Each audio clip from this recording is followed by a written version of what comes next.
Cameroun, votre cher pays, le ministre des Sports Narcisse Mouélé-Combi ne s'oppose pas au limogeage du sélectionneur belge Marc Brice par le président de la fédération, Samuel Eto'o. Est-ce que c'est le signe d'un cessez-le-feu entre les deux hommes? Je ne sais pas si c'est entre les deux hommes ou si entre deux institutions, mais il n'y a pas de combat entre un État et une association. Donc, je n'analyserai pas comme ça. D'abord parce que le président de la fédération qui n'a pas signé le contrat de l'entraîneur ne peut pas le limoger.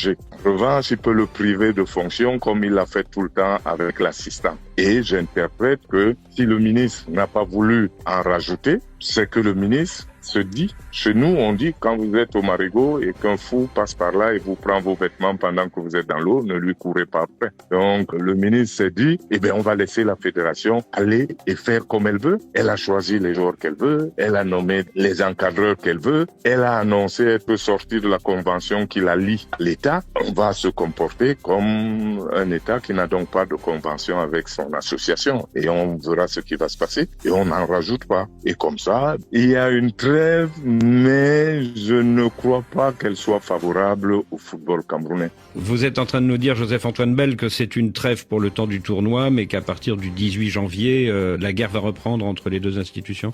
Je pense d'ailleurs que c'est plutôt la fin de la guerre qui est annoncée avec ce comportement, parce que on va vite s'apercevoir de la limite des choix qui ont été faits.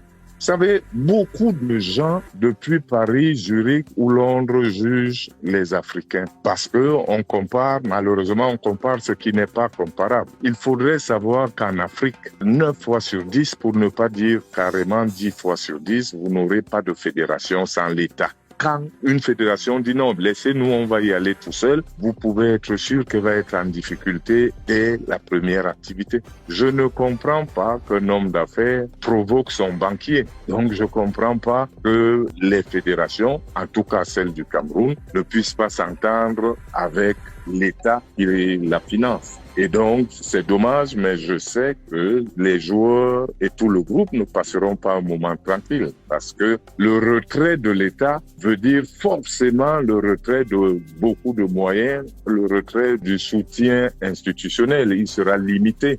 Donc vous n'êtes pas très optimiste pour les Lions indomptables pendant ce tournoi au Maroc? Non, les Lions indomptables, vous savez, tout le monde se dit, ouais, ils réussissent dans la difficulté, sauf que on a toujours oublié d'analyser que les difficultés ne peuvent pas être celles que vous créez vous-même. Ce qui se passe chez les Lions indomptables depuis 2 ou 3 ans est très grave, en ce sens que les difficultés sont créées par ceux dont la mission est d'aider à gagner.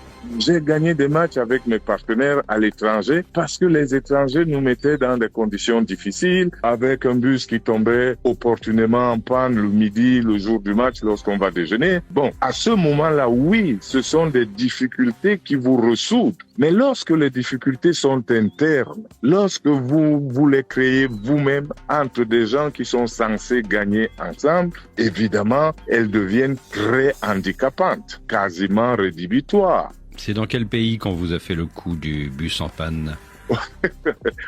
Au Zaïre, ça s'appelait comme ça à l'époque. Donc comme ça, ceux d'aujourd'hui pourront ne pas se reconnaître. Mais au Zaïre, par exemple, j'ai joué une demi-finale de Coupe des Champions et comme les Camerounais avaient pensé qu'ils étaient malins en se disant qu'ils se méfient de la nourriture de l'hôtel, ils ont décidé d'aller déjeuner chez l'ambassadeur du Cameroun. Et le bus, on est parti et il est tombé en panne au beau milieu du boulevard. On était sous le soleil pendant longtemps. Le chauffeur les mains pleines de cambouis parce qu'il disait qu'il réparait son bus. Et qui a gagné le match? On a gagné le match 1-0, mais justement parce que au lieu de s'énerver, on s'est tout de suite rendu compte que nous l'avons bien cherché en voulant aller déjeuner à l'extérieur. On doit assumer. On a voulu éviter quelque chose et eux, ils nous mettent un piège supplémentaire. Donc, on a supporté le soleil. On s'est pas énervé. On a déjeuné un peu tard. Mais bon, après, il a fallu s'adapter. Comment? Déjà, vous mangez un petit peu moins en quantité parce que vous savez que vous aurez très peu de temps pour digérer. Et surtout, vous ne vous plaignez pas. Au Nigeria, par exemple, on vous mettait dans un hôtel et puis la veille du match, il y avait comme par hasard un mariage, donc beaucoup de musique à l'hôtel. Vous ne dormez pas la nuit. Joseph-Antoine Bell. Bonjour chers tous, j'espère que vous allez bien. Excusez les lunettes, j'ai un début de conjonctivite, c'est pour ça que je mets les lunettes. Donc, désolé. Ma vidéo ce matin, c'est pour mon grand frère Joseph-Antoine Bell. Nous allons à une compétition africaine, Coupe d'Afrique des Nations. Le Cameroun. On parle bien du Cameroun ici, pas d'un individu. On parle du Cameroun, de l'équipe nationale du Cameroun. Et toi, en tant qu'ancien lion indomptable, Joseph-Antoine Bell, plus que jamais, du haut de tes 70 ans, on attend de toi un peu de sagesse, d'encourager. Tu as la chance d'avoir un média qui est RFI, un média qui est écouté dans le monde entier, où tu dois motiver tes petits frères, où tu dois apporter du positif, des ondes positives. Toi, tu choisis d'être encore négatif une fois de plus. Je veux rappeler à ceux qui ne savent pas, 94, j'étais à Clairefontaine en 94. Rappelle-toi, tu y étais. Tout ce que tu as fait pendant le stage, c'était négatif. Manipuler Mambik, manipuler Kanabik, manipuler Bouémé, manipuler Makanaki. Tous pour que Roger Mila soit dégagé de la canine. Tu as fait la même chose en 90. Tu étais le chef de lance. Pour que Roger Mila ne soit pas en 90, mais Roger Mila y est allé. Il a donné le meilleur de lui-même. Il a porté cette équipe comme jamais. En 94, tu as fait la même chose. Tu as réuni tout. Même le jeune que j'étais, tu nous as réunis tous pour que nous soyons contre Roger Mila. C'est pas passé. Roger Mila a la Coupe du Monde. Il a démontré encore une fois de plus. Je ne peux pas comprendre que quelqu'un qui a été lion indomptable, qui a porté le maillot des lions indomptables, qui a un droit de réserve, se met à être aussi négatif que toi, M. Joseph-Antoine Bell. À la fin, je me demande, qu'est-ce que vous voulez? Qu'est-ce que tu veux? Je ne veux même pas te vous voyez, te tutoyer. Qu'est-ce que tu veux à la fin, grand frère? Tes petits frères vont pour une compétition où il faut encourager.